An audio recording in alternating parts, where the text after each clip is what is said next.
हम लोग केमिस्ट्री का जो क्वेश्चन है, जो बिहार बोर्ड में एकदम निश्चित तौर पे पूछा जाता है, कारण बताने वाला क्वेश्चन, वाई, क्यों। इसका एक सेट होगा क्वेश्चन का, 4 से 5 क्वेश्चन का, और यह हर बार एग्जाम में पूछा जाता है। तो हम लोग सबसे पहले ये क्यों वाला जो क्वेश्चन है केमिस्ट्री का, इसको एग्जाम में कितना लिखना है और क्या जवाब लिखना है, इसको देख लेते हैं एक एक करके। तो पहला एक क्वेश्चन देखते हैं, लिखा है O3 ओजोन एक प्रबल ऑक्सीकारक है, स्ट्रॉन्ग ऑक्सीडाइजिंग एजेंट। ऑक्सीकारक समझ में आ रहा है? जो आसानी से ऑक्सीकरण की क्रिया को करता है, उसको क्या कहते हैं हम लोग? ऑक्सीकारक। जो ऑक्सीकरण की क्रिया को करवाता है क्या कहलाता है? ऑक्सीकारक कहलाता है। की तरह कार्य क्यों करता है? कहता है कि एक स्ट्रॉन्ग ऑक्सीडेटिव जो एजेंट है उसकी तरह यह कार्य क्यों करता है। इसका आंसर इतना ही लिखना है कि ओजोन, इसका फॉर्मूला क्या था? O3 एक प्रबल ऑक्सीकारक है क्योंकि आसानी से, क्या कहता है? बहुत आसानी से नवजात ऑक्सीजन मुक्त करता है। मोटा मोटी समझे, अगर O3 है, इसको अगर आप थोड़ा सा क्या करेंगे, हीट करेंगे, तो ओजोन में कितने परमाणु हैं ऑक्सीजन के? 3 परमाणु हैं। 1 2 3 परमाणु हैं। और ऑक्सीजन जो है यहाँ पे क्या करेगा? ब्रेक हो जाएगा। ये दोनों ऑक्सीजन O2 ये तो अस्थायी हो जाएगा, स्टेबल है ना। और लेकिन ये O जो है, यह जो ऑक्सीजन तैयार हुआ, इसको हम लोग क्या कहेंगे? नवजात ऑक्सीजन। ये ज्यादा क्या होगा? रिएक्टिव होगा। इसमें ऑक्सीजन, इस ऑक्सीजन में रिएक्शन करने की क्षमता बहुत ज्यादा होगी। इस ऑक्सीजन में भी है, लेकिन ये फिर दोनों जब तक टूटेगा नहीं, एक एक ऑक्सीजन का जो परमाणु है, अकेला परमाणु ज्यादा क्या करता है? सक्रिय होता है, रिएक्टिव होगा। क्योंकि उसका हम लोग विन्यास देखें ऑक्सीजन का, तो ऑक्सीजन का परमाणु संख्या कितना होता है? और इसका विन्यास 8 कितना होगा? 2 और 6। और ये क्या है? संयोजी कक्षा का इलेक्ट्रॉन है। और इसको अगर डॉट लाइन से दिखाएं तो 2 4 और 6। अगर इनमें कितने इलेक्ट्रॉन की कमी है जोड़ा लगाने, 8 पूरा करने के लिए 2 की कमी है। अगर इसको एक और ऑक्सीजन मिल जाएगा तो दोनों क्या करेंगे? इस दोनों के साथ पेयर बना लेगा। इस दोनों का अपडेट पूरा हो जाएगा, तो ये जो O2 के रूप में ये रिएक्टिव क्रियाशील नहीं होगा। लेकिन अगर यहाँ पर ये 2 2 4 और 2 6 है, इस अवस्था में इसको जहाँ पर भी 2 ऑक्सीजन 2 इलेक्ट्रॉन जो भी देगा, उसके साथ ये क्या करेगा? आसानी से बॉन्ड बना लेगा। तो अब बताइए, इसमें ये रिएक्टिव है कि ये रिएक्टिव है? ये रिएक्टिव होगा। ये जो ऑक्सीजन है जिसमें बाहरी कक्षा में 6 इलेक्ट्रॉन मौजूद है, ये क्या कहलाएगा? नवजात। ये क्या कहलाएगा? नवजात ऑक्सीजन। ठीक है।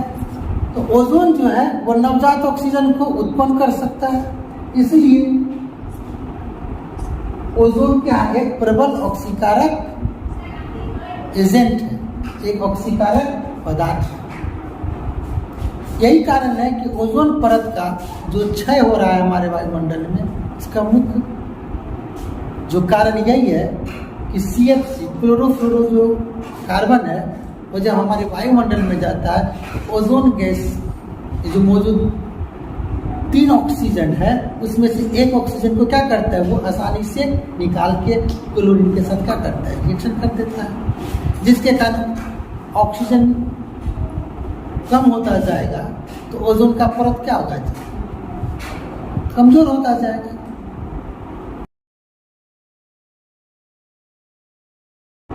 अब अगला प्रश्न हम लोग देखते हैं। अब जो प्रश्न है कि उत्कृष्ट गैसें निष्क्रिय क्यों होती है? उत्कृष्ट गैस जिसको हम लोग नोबेल गैस कहते हैं, जैसे आर्गन, क्रिप्टन, जेनन, है ना, इन सारे गैसों को हम लोग कौन सा गैस कहते हैं?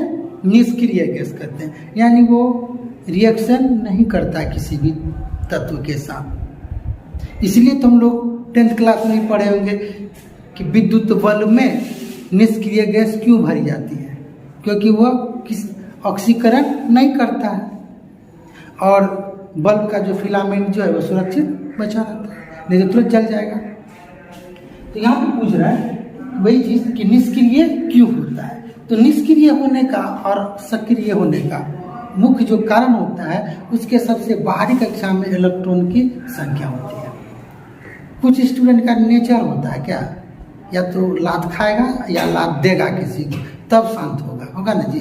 उसी तरह से कुछ परमाणु क्या करता है, इलेक्ट्रॉन को या तो त्याग के 8 इलेक्ट्रॉन को पूरा कर लेगा या इलेक्ट्रॉन को ग्रहण करके अपने सबसे बाहरी कक्षा में 8 इलेक्ट्रॉन को पूरा कर लेगा। इसको हम लोग क्या बोलते हैं, अष्टक बोलते हैं, ऑक्टेट बोलते हैं।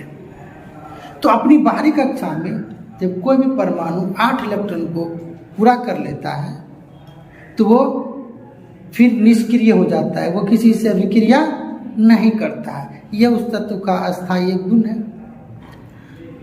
और दूसरी बात कि ऐसा जब हो जाता है तो कोई भी जो परमाणु है उसका जो बाहरी जो कक्षा होता है तो प्रत्येक कक्षा में इलेक्ट्रॉन जो होते हैं अयुग्मित होते हैं कि युग्मित होते हैं, युग्मित अवस्था में होता है। अगर युग्मित अवस्था में इस तरह से है तो वो निष्क्रिय है। अगर यह इस तरह से है इसका मतलब यह अयुग्मित है। क्या है, यह अयुग्मित अनपेयर्ड है। इस अवस्था में अभिक्रिया करेगा, एक एक इलेक्ट्रॉन अपना पूरा करना चाहेगा या यह अपना किसी को दे देगा और हर एक कक्षा में एक दूसरे को अपोजिट इलेक्ट्रॉन आके बढ़ जाएगा। तो कह रहा है कि इसके अष्टक पूर्ण होते हैं, यानी इसका अष्टक जो होता है 8 इलेक्ट्रॉन सबसे बाहरी कक्षा में पूरा होता है। जो तत्व की सबसे अस्थायी अवस्था है, किसी भी तत्व का है क्या, परमानेंट एक अवस्था है जिसमें वो स्टेबल हो जाता है, अस्थायी अवस्था है। इस अवस्था को प्राप्त कर लेने के बाद वो क्या हो जाता है, परमाणु स्टेबल हो जाता है, अस्थायी हो जाता है, वो फिर किसी से रिएक्शन नहीं करता है। और साथ ही इसके परमाणु में कोई भी अयुग्मित इलेक्ट्रॉन नहीं होता है, यानी इस तरह का इलेक्ट्रॉन नहीं पाएगा, यानी युग्मित हो जाता है, पेयर्ड हो जाता है। पेयर्ड हो जाएगा तो फिर वो अस्थायी हो जाएगा। दूसरा कि इसका जो आयनन ऊर्जा है, आयनन ऊर्जा क्या होगा, अधिक है, यानी इसके कक्षा से इलेक्ट्रॉन को निकालना मुश्किल है, अगर निकलेगा तो बहुत ज़्यादा ऊर्जा लगेगा। साथ ही इसका जो इलेक्ट्रॉन बंधुता है और विद्युत ऋणात्मकता है, इलेक्ट्रॉन बंधुता जिसको हम लोग इलेक्ट्रॉन एफिनिटी कहते हैं, इलेक्ट्रॉन के बीच जो आकर्षण बल है ना, जुड़ा। और विद्युत ऋणात्मकता तो समझ में आ रहा है, पहले ही बता चुके हैं कि किसी दूसरे तत्व के कक्षा का इलेक्ट्रॉन को अपनी ओर खींचने का जो गुण है वो क्या कहलाता है, विद्युत ऋणात्मकता। ये दोनों ही क्या है, जीरो है, शून्य है। किसका, निष्क्रिय उत्कृष्ट या अक्रिय गैसों का। उसमें कौन कौन से गैस आएंगे, आर्गन, हीलियम भी आएगा, ठीक है। लेकिन निष्क्रिय गैस में, उत्कृष्ट गैस में हीलियम जो है वो डुएट बनाता है, उसको 2 इलेक्ट्रॉन उसके बाहरी कक्षा में मिल जाने के बाद वो अस्थायी हो जाता है, स्टेबल हो जाता है, ठीक है। तो इसका इलेक्ट्रॉन बंधुता और विद्युत ऋणात्मकता दोनों क्या होता है, जीरो होता है, शून्य होता है, जिसका परिणाम यह होता है, क्या परिणाम निकलेगा, इसका परिणाम होगा यह इलेक्ट्रॉन को न तो ये क्या करेगा, त्याग करेगा, त्यागता है, और न ही यह क्या करेगा, ग्रहण करता है, और न ही यह साझा करता है। इस कारण से उत्कृष्ट गैसों के परमाणु निष्क्रिय होते हैं। उम्मीद करते हैं आप लोग को अच्छे से समझ में आ गया होगा, और फिर भी अगर डाउट रह गया होगा तो कमेंट निश्चित तौर पे करना है, ठीक है। और वीडियो को ज़्यादा ज़्यादा शेयर करना है।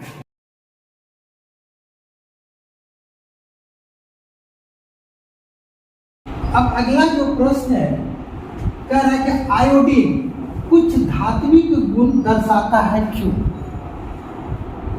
आयोडीन चूंकि हेलोजन ग्रुप का एक सदस्य है और इस ग्रुप का अधिकतर जो सदस्य है वो क्या होता है? अधातु ही है।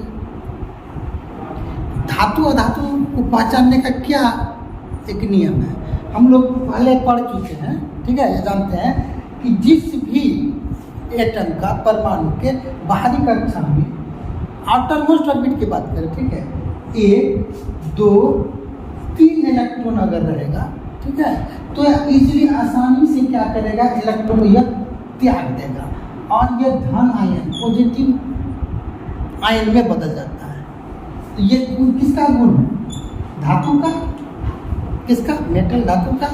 और धातु का जो सबसे बाहरी कक्षा होता है आउटर मोस्ट ऑर्बिट, उसमें इलेक्ट्रॉन की जो संख्या होती है 7 6 5 और 4। हालांकि 4 को उपधातु सब मेटल मानते हैं, ठीक है। और ये क्या करता है? इलेक्ट्रॉन को इसमें ग्रहण करने की क्षमता होती है, इसमें इलेक्ट्रॉन को ग्रहण करने की क्षमता होती है और यह ऋण आयन बनाता है। तो ये किसका गुण हो गया? अधातु का। किसका है? अधातु। इस बात को हमको ध्यान देना है कि धन आयन वाली बात। धातु हमेशा क्या बनाता है? धन आयन बनाता है। अधातु हमेशा क्या बनाता है? ऋण आयन बनाता है। आयोडीन में धात्विक गुण है, इसका मतलब क्या है? वो धन आयन बनाने की क्षमता है। वो धन आयन क्यों बनाएगा? वो धन आयन क्यों बनाएगा? लॉजिक है ना। तो यहाँ पे क्या कर रहा है कि आयोडीन I2 की आयनन ऊर्जा, ये क्वेश्चन है, यहाँ पर आपको समझना है कि वो धन आयन क्यों बनाएगा। तो आयनन ऊर्जा कुछ कम होती है। अब आयनन ऊर्जा को आप समझ लीजिए कि आयनन ऊर्जा क्या होता है। हम लोग पढ़ चुके हैं कि आवर्त सारणी में अगर किसी भी वर्ग में ऊपर से नीचे आएंगे तो क्या होगा? आकार बढ़ता चला जाता है। आकार क्या होगा जी? एटम का बड़ा होगा। परमाणु का आकार बढ़ने का सीधा सीधा मतलब क्या हुआ? इसका परमाणु संख्या भी बढ़ रहा है, परमाणु का त्रिज्या भी बढ़ रहा है, और दूसरी बात विद्युत ऋणात्मकता भी बढ़ रहा है। क्या बढ़ रहा है? विद्युत ऋणात्मकता। क्या विद्युत ऋणात्मकता थोड़ी देर में समझाएंगे। पहले यहाँ क्वेश्चन कह रहा है कि आयनन ऊर्जा क्या हो रहा है? कम हो रहा है। अब ये आयनन ऊर्जा क्या होता है इसको समझिए। जैसे आवर्त जो है आवर्त सारणी का, इसमें फ्लोरीन है, क्लोरीन है, ब्रोमीन है और यहाँ आयोडीन। तो आयोडीन का आकार सबसे ज़्यादा है। आयोडीन का जो आकार सबसे ज़्यादा है, ठीक है। तो इसका जो आकार सबसे ज़्यादा है और इसका आकार कम है। अब देखो कि किसी भी एटम में उसके जो न्यूक्लियस होते हैं, केंद्रक होता है, उसमें धन आयन होता है, प्रोटॉन होता है, और इसके ऑर्बिट में यहाँ पर इलेक्ट्रॉन होगा, यहाँ पर इलेक्ट्रॉन होगा, यहाँ पर इलेक्ट्रॉन होगा, यहाँ पर इलेक्ट्रॉन होगा। अब बताओ कि इसमें से ओवरऑल जो चार्ज है, प्रभावी जो आवेश है, धन आयन का किस में ज़्यादा होगा? फ्लोरीन में ज़्यादा होगा? नहीं होगा। मान लो ये इसका आकार छोटा है, यहाँ पर प्लस चार्ज है और इसके इतने ही जगह पर यहाँ पर माइनस चार्ज है, दोनों बराबर है। यहाँ से इलेक्ट्रॉन को खींचना मुश्किल पड़ेगा। तो आयनन ऊर्जा क्या कहता है कि किसी भी परमाणु के सबसे बाहरी कक्ष में जो इलेक्ट्रॉन मौजूद है उसमें से एक इलेक्ट्रॉन को बाहर निकालने या उस कक्षा में एक इलेक्ट्रॉन को प्रवेश कराने में जितना ऊर्जा लगता है या खर्च होता है वह क्या कहलाता है? आयनन ऊर्जा कहलाता है, आयनाइजेशन एनर्जी कहलाता है। समझ में बात? तो यहाँ पर दोनों बराबर है, ठीक है। इस दोनों पर दोनों का दूरी लगभग सेम है, तो यहाँ पर से तो इलेक्ट्रॉन निकालना मुश्किल है ना। लेकिन अगर हम लोग आयोडीन की बात करें तो यहाँ पर अगर प्लस चार्ज है, यहाँ पर इलेक्ट्रॉन है, यहाँ पर इलेक्ट्रॉन है और यहाँ पर इलेक्ट्रॉन, वो तो ऑर्बिट बन गया। तो अब यहाँ का इलेक्ट्रॉन, यहाँ का इलेक्ट्रॉन और यहाँ का इलेक्ट्रॉन, तो प्लस माइनस के बीच जो लगने वाला जो बल होता है स्थिर विद्युत बल, तो इसमें तो ज़्यादा इसका मान होगा इस दोनों के बीच, इसके बीच थोड़ा कम होगा और इसके बीच बहुत कम होगा। देखो जी, अगर हम हैं यहाँ पे खड़े हुए, हम पॉजिटिव चार्ज है, मान लो हम मैग्नेट है, चुंबक है, तो मेरे ठीक बगल में जो है लोहा, हम दोनों के ज़्यादा आकर्षण बल लग रहा है, उसके ठीक पीछे और एक लोहा लगा हुआ है, उसके हम में और उसमें क्या होगा, थोड़ा और आकर्षण कम लगेगा, और बहुत जो दूर में है उसमें सिर्फ अनुभव होगा कि हमको कोई खींच रहा है। तो किस लोहे को कक्षा से बाहर ले जाना आसान है? जो हमारे बगल में है या जो हमसे दूर में है? जो हमसे दूर में है वो आसानी से क्या होगा, निकल जाएगा। ठीक है, तो आयोडीन में क्या, आयोडीन का आकार क्या बहुत बड़ा है, जिसके कारण यहाँ पर प्रभावी जो चार्ज है वो माइनस ज़्यादा होगा, प्लस कम होगा। इसमें प्लस माइनस लगभग बराबर है। तो यहाँ से इलेक्ट्रॉन को खींच के क्या किया जा सकता है, बाहर निकालना आसान है। जब किसी भी परमाणु से अगर हम लोग इलेक्ट्रॉन निकाल देते हैं तो ऋण आयन में बदल जाएगा धन आयन में, धन आयन में पॉजिटिव चार्ज में बदल जाएगा। और पॉजिटिव चार्ज में बदलना ये किसका लक्षण है, किसका गुण है, किसका लक्षण है जी? धातु का, एटम का। ठीक है, तो यहाँ पे यही कह रहा है कि आयोडीन की जो आयनन ऊर्जा है, आयनन ऊर्जा समझ में आया बात, कि किसी भी परमाणु के सबसे बाहरी कक्षा से एक इलेक्ट्रॉन को निकालने के लिए, एक इलेक्ट्रॉन को निकालने के लिए जितना ऊर्जा खर्च करना पड़ता है वो उसका आयनन ऊर्जा कहलाता है। तो आयोडीन से इसके बाहरी कक्षा से इलेक्ट्रॉन निकालने में हमको कम ऊर्जा लगेगा। अगर इसके नजदीक यहाँ से अगर निकालेंगे तो ऊर्जा हमको ज़्यादा लगेगा। तो फ्लोरीन में क्या है, दोनों का आकार छोटा है। आकार छोटा होने का अर्थ क्या हुआ कि इलेक्ट्रॉन और प्रोटॉन के बीच दूरी कम है ना, और यहाँ पर इसका दूरी अधिक है। इस कारण से लिखा गया है कि आयोडीन की आयनन ऊर्जा कुछ कम होती है, कुछ कम होती है, ऐसा नहीं कि साथ में कम होता है, कुछ कम होते। इस कारण यह अपने संयोजकता कोष, सबसे बाहरी कक्षा को क्या बोलते हैं, किसी भी परमाणु का संयोजकता कोष कहते हैं। और उसके पहले वाले को कौन सा कक्ष बोलते हैं, कोर कक्ष। क्या बोलते हैं उसको, कोर कक्ष। जैसे अगर हम लोग सोडियम का अगर परमाणु विन्यास, सोडियम का कितना होता है 11 होगा तो 2 8 1, तो यहाँ पर 2 8 जो हो गया यह कोर इलेक्ट्रॉन हो गया, और 1 जो हो गया इसको हम क्या बोलेंगे, संयोजी इलेक्ट्रॉन। और इस कक्षा को क्या कहेंगे, संयोजी कक्ष, और इस दोनों को क्या बोलेंगे, कोर कक्ष। ठीक है, तो कहता है कि इसका संयोजित कोष से एक इलेक्ट्रॉन को मुक्त करना, बाहर निकालना, कुछ अभिक्रिया में मुक्त कर कुछ अभिक्रिया में क्या करता है, धन आयन पॉजिटिव चार्ज देता है। इसलिए क्या है कि आयोडीन धात्विक गुण को दर्शाता है। यहाँ से कहने का ये हुआ कि आयोडीन अगर है यहाँ पे, ठीक है, तो कुछ अभिक्रियाओं में, सभी में नहीं, कुछ अभिक्रियाओं में क्या करेगा, यह प्लस में बदल जाएगा और इलेक्ट्रॉन को यह मुक्त कर देगा। तो यहाँ पर यह कौन सा आयन बना है, धन आयन, पॉजिटिव चार्ज। इसलिए आयोडीन में क्या कौन सा गुण है, कुछ मामलों में धात्विक गुण है, लेकिन वो एक में है क्या, अधातु ही है, वो धातु नहीं है, लेकिन कुछ केसेस में, कुछ स्थिति में यह धात्विक गुण को दर्शाता है। इसका मुख्य कारण क्या है कि इसका आयनन विभव या आयनन ऊर्जा का मान कम होता है। कम क्यों होता है, इसका आकार बड़ा होने के कारण। ठीक है,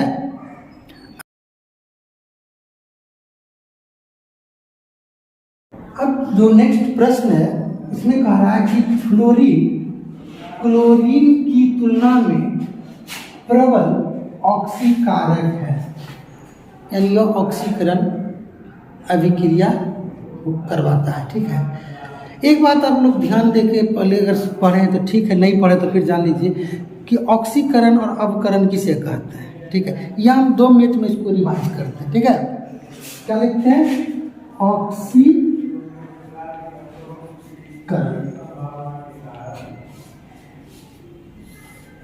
तो इसको कहते हैं कि ऑक्सीकरण वह प्रक्रिया है जिसमें ऑक्सीजन आके जुड़ता है। ऑक्सीजन से जुड़ने की क्रिया को क्या कहते हैं? ऑक्सीकरण। दूसरा, हाइड्रोजन बाहर निकलता है।